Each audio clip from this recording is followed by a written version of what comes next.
जय माँ इंद्राक्षी। इंद्राक्षी धाम में दर्शकों आप सभी का हम हार्दिक स्वागत करते हैं।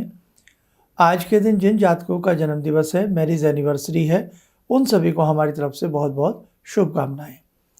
आज हम उस सब्जेक्ट पर बोलना चाहते हैं जो बहुत लोगों के साथ बनी हुई है बातें। क्या कई बार बहुत व्यक्तियों का मन मस्तिष्क हमेशा चिंतन में डूबा रहता है। हमेशा उनके मन को कोई न कोई बात, कोई न कोई स्थिति व्याकुल करती है। आखिरकार ऐसा क्या कारण है? अब सीधी सी बात है कि चिंताएं, लेकिन नहीं, बहुत से लोग ऐसे होते हैं जिनके घर में अनेकों प्रकार की चिंताएं होती हैं, लेकिन वो चिंता करते ही नहीं। वो बेफिक्र टाइप के होते हैं। और एक वे व्यक्ति होता है कि आने वाले कल के लिए भी वो आज ही बहुत ज़्यादा मन में बहुत सारे हज़ारों सवाल जवाब अपने मन से करता रहता है। आखिरकार क्यों? इस अंक में जानने को मिलने वाला है और उसका उपाय भी मिलने वाला है। हर बात पर मन चिंतित हो उठे, छोटी छोटी क्षणिक क्षणिक बातों पर भी हर क्षण उसके मन को दुखा जाए।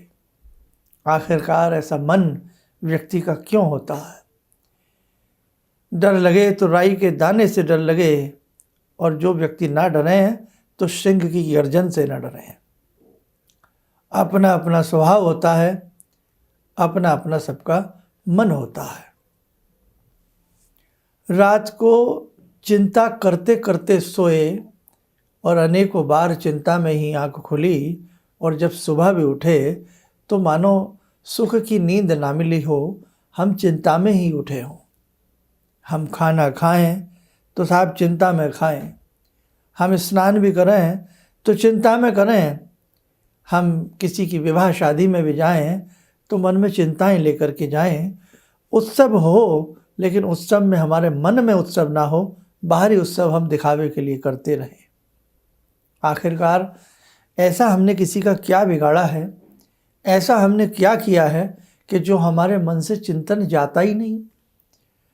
हर बात हमारे मन को पुरानी पुरानी बातें ही पीड़ा देती हैं। बहुत लोग अपने मन की कह कर के हल्की कर लेते हैं, लेकिन हम किसी से कहते भी नहीं। क्यों है ऐसा? ऐसा हृदय क्यों है? ऐसा मन क्यों है? ज्योतिष के परिप्रेक्ष्य में, ज्योतिष के आईने में टटोलूं तो चंद्र बहुत कमजोर होंगे ऐसे व्यक्ति के। ऐसे व्यक्ति के चंद्र के साथ साथ ऐसे व्यक्ति के मंगल भी कमजोर होंगे, और ऐसे व्यक्ति के सूर्य शत्रु राशि में होंगे। आप देख सकते हैं साहब कुंडली अपनी। और आपकी जन्म पत्रिका का तृतीय भाव, जो पराक्रम भाव होता है, वो कहीं न कहीं अशुभ ग्रहों से दृष्टित होगा, पीड़ित होगा या युतिबद्ध होगा। वहीं पर यदि मैं हथेली की बात करूं तो हाथ की रेखाओं में ये चंद्र होते हैं, यहाँ ये गद्देनुमा, ये हृदय रेखा, और इसके ठीक नीचे मस्तिष्क रेखा। हृदय रेखा ऊपर, मस्तिष्क रेखा नीचे, दोनों के बीच में जो दूरी होती है वो बहुत कम होना, हृदय रेखा का संकुचित होना, चंद्र पर्वत का बलिष्ठ होकर के कुछ अशुभ चिन्हों से परिपूर्ण होना। चंद्रमा मनसो अजायत, मन के स्वामी चंद्रमा है। तभी तो कहते हैं मन के जीते जीत है और मन के हारे हार है। वो व्यक्ति मन से हार जाता है। सूर्य कमजोर हो तो व्यक्ति आत्मा से हार जाता है। आत्मा से मतलब कि कहीं ना कहीं अंदर की जो आवाज़ है वो कमज़ोर पड़ जाती है। तो देखो, जन्म पत्रिका में भी हमने कुछ आपको कारण बताए कि चंद्र कमज़ोर हो, लगन कमज़ोर भी हो सकता है, सूर्य कमज़ोर हो या शत्रु राशि में विद्यमान हो, और तृतीय भाव जो पराक्रम का होता है वो भी हमने आपको बताया कि कमज़ोर ग्रहों से युतिबद्ध हो या दृष्टिबद्ध हो। ऐसी स्थिति होने से भी आपका मन कमज़ोर रहेगा, आप सदैव व्याकुल रहेंगे। ऐसी स्थिति होती है जब ऐसे ग्रह होते हैं। अब आइए निदान की बात करते हैं। हमें उपाय क्या करना चाहिए? एक बार आप 3.25 माह के लिए गायत्री मंत्र की 5 माला करना प्रारंभ कर दें। देखो, जीवन बहुत कीमती है, बहुत कीमती है। जो संसार से चले गए कदापि लौट करके नहीं आते। हमें भी जाना है, आपको सबको जाना है।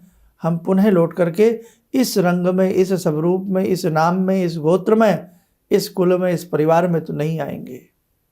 जैसे कर्म होंगे वैसे ही हमें कर्म फल के आधार पर हमें योनि प्राप्त होगी। इसीलिए ये जीवन बहुत कीमती है ना। कहीं पशु बन गए, डंडों की मार खाते रहेंगे, मन मर्जी नहीं हो सकती, कुछ भी नहीं हो सकता। लेकिन हम इंसान हैं, बहुत सारी चीज़ें हमारे पास, मन मस्तिष्क है, विचार शक्ति है, बहुत सारी चीज़ें हम अपने लिए कर सकते हैं। इसीलिए 5 माला प्रयास करें। 3 माह हमें प्रातःकाल उठ करके सूर्य नारायण का स्मरण करते हुए हमें 5 माला का जप करना है। बहुत मन से, भाव से हमें 90 दिन तक का ये कोर्स करना है और उसके बाद सूर्य नारायण को 1 लोटा जल अर्पण करना है। ऐसे लोगों को जिनका मन बहुत सदैव चिंतित रहता हो, कुंठित रहता हो, व्याकुल रहता हो, ऐसे व्यक्तियों को मंगलवार के दिन हनुमान जी को पुष्प चढ़ाने चाहिए, लाल रंग के रक्त वर्णी, और हनुमान जी को फल फूल आदि अर्पण करके उन्हीं के श्री चरणों में बैठ करके उन्हें बजरंग बाण का पाठ करना चाहिए। और दुर्गा कवच अपनी साधना में शामिल कर लें, प्रतिदिन दुर्गा कवच पढ़ें। आप इतना हमारे कहने से करिए, आपको बहुत सुंदर लाभ की प्राप्ति होगी। आपके मन में मजबूती आएगी, आपकी आत्मा में मजबूती आएगी और परमात्मा की कृपा से आपके रुके हुए कार्य भी बनेंगे। 5 माला लेकिन गायत्री की, आंधी आवे तूफान आवे, मन लगे ना लगे, लेकिन करना है। जब करोगे तो धीरे धीरे मन भी लगने लगता है। तो बस ये ध्यान रखना, जो मैंने आज बताया है इसे आप करके देखो, आपको बहुत अच्छे लाभ की प्राप्ति होगी। देखो साधकों, सबकी अपनी अपनी पत्रिकाएं होती हैं और सबकी पत्रिकाओं में अलग अलग प्रकार के कष्ट छिपे होते हैं। इसीलिए कहता हूँ, अगर ऐसा जीवन में कोई कष्ट हो, जैसे आज की ही हमने बात की है, तो उस स्थिति में उपाय हमने जो दिए हैं वो करिए। उनसे तो 100% आपको लाभ मिलेगा ही मिलेगा। लेकिन फिर भी मन हो कि आखिरकार हमारे ग्रह कैसे हैं, परिपूर्ण स्थिति के लिए किसी मर्मज्ञ को अपनी कुंडली दिखा लें। कुंडली ना हो तो हाथ की रेखाएं दिखा करके आप समाधान उनसे प्राप्त करें, वो उपाय करें। हमें पूर्ण विश्वास है, बस उपाय जब भी करें उसमें मंत्र साधना जरूर होनी चाहिए। अच्छे से मंत्र साधना करिए तो आपको जरूर लाभ मिलेगा। आप स्वस्थ रहें, सुखी रहें। इन्हीं शुभकामनाओं के साथ हम अपनी वाणी को विराम देते हैं। जय माँ इंद्राक्षी।